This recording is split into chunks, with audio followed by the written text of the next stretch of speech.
দুই বন্ধু ছিল। একজন বন্ধু খুব স্বার্থপর আর একজন বন্ধু ছিল খুব দয়ালু। একদিন স্বার্থপর মানুষটি তার 30টি স্বর্ণ মুদ্রা রাস্তায় হারিয়ে ফেলল। এবার সেটা কুড়িয়ে পেল ওই দয়ালু বন্ধুটিরই ছোট্ট মেয়ে। সে সেটাকে কুড়িয়ে যত্ন করে তুলে রাখলো। সেই ছোট্ট মেয়েটির বাবা যখন বাড়িতে ফিরল তখন সে বাবাকে জানালো যে বাবা, আমি রাস্তা থেকে এটা কুড়িয়ে পেয়েছি। তখন তার বাবা সেইটা নিয়ে দেখলো যে তার মধ্যে তার বন্ধুর সেই হারিয়ে যাওয়া 30টা স্বর্ণমুদ্রাই রয়েছে। তখন তার বাবা কিছু না ভেবে তার বন্ধুকে ফেরত দিতে চলে গেল সেই বন্ধুর বাড়িতে।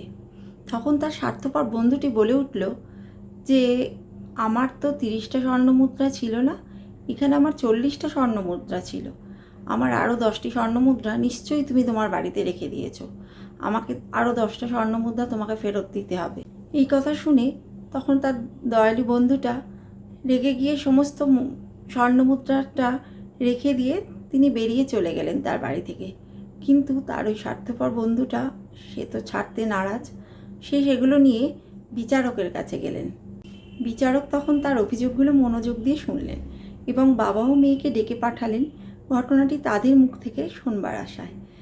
বাবা ও মেয়ে যথারীতি এলো এবং সেই ছোট্ট মেয়েটিকে বিচারক জিজ্ঞেস করলেন যে এই ব্যাগের মধ্যে তুমি কটা স্বর্ণমুদ্রা দেখেছিলে? ছোট্ট মেয়েটা রীতিমতো যেটা পেয়েছিল সেটাই বলল যে এর মধ্যে 30টা স্বর্ণমুদ্রাই ছিল। বিচারক তারপর ওই স্বার্থপর মানুষটিকে জিজ্ঞাসা করলেন যে এর মধ্যে কটা স্বর্ণমুদ্রা ছিল?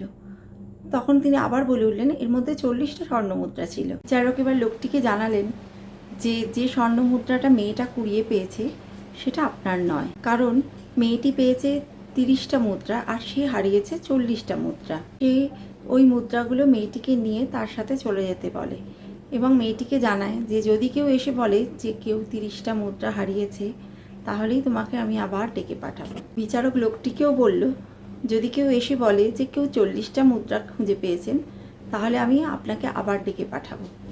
তখন ওই লোভী স্বার্থপর লোকটা সাথে সাথেই স্বীকার করে যে সে মিথ্যে কথা বলেছিল। তার ব্যাগে 30টাই স্বর্ণমুদ্রা ছিল আর তাকে যেন সেই স্বর্ণমুদ্রার ব্যাগটা ফিরিয়ে দেওয়া হয়। বিচারক তখন আর তার কোনো কথাই শোনেন না। ধন্যবাদ।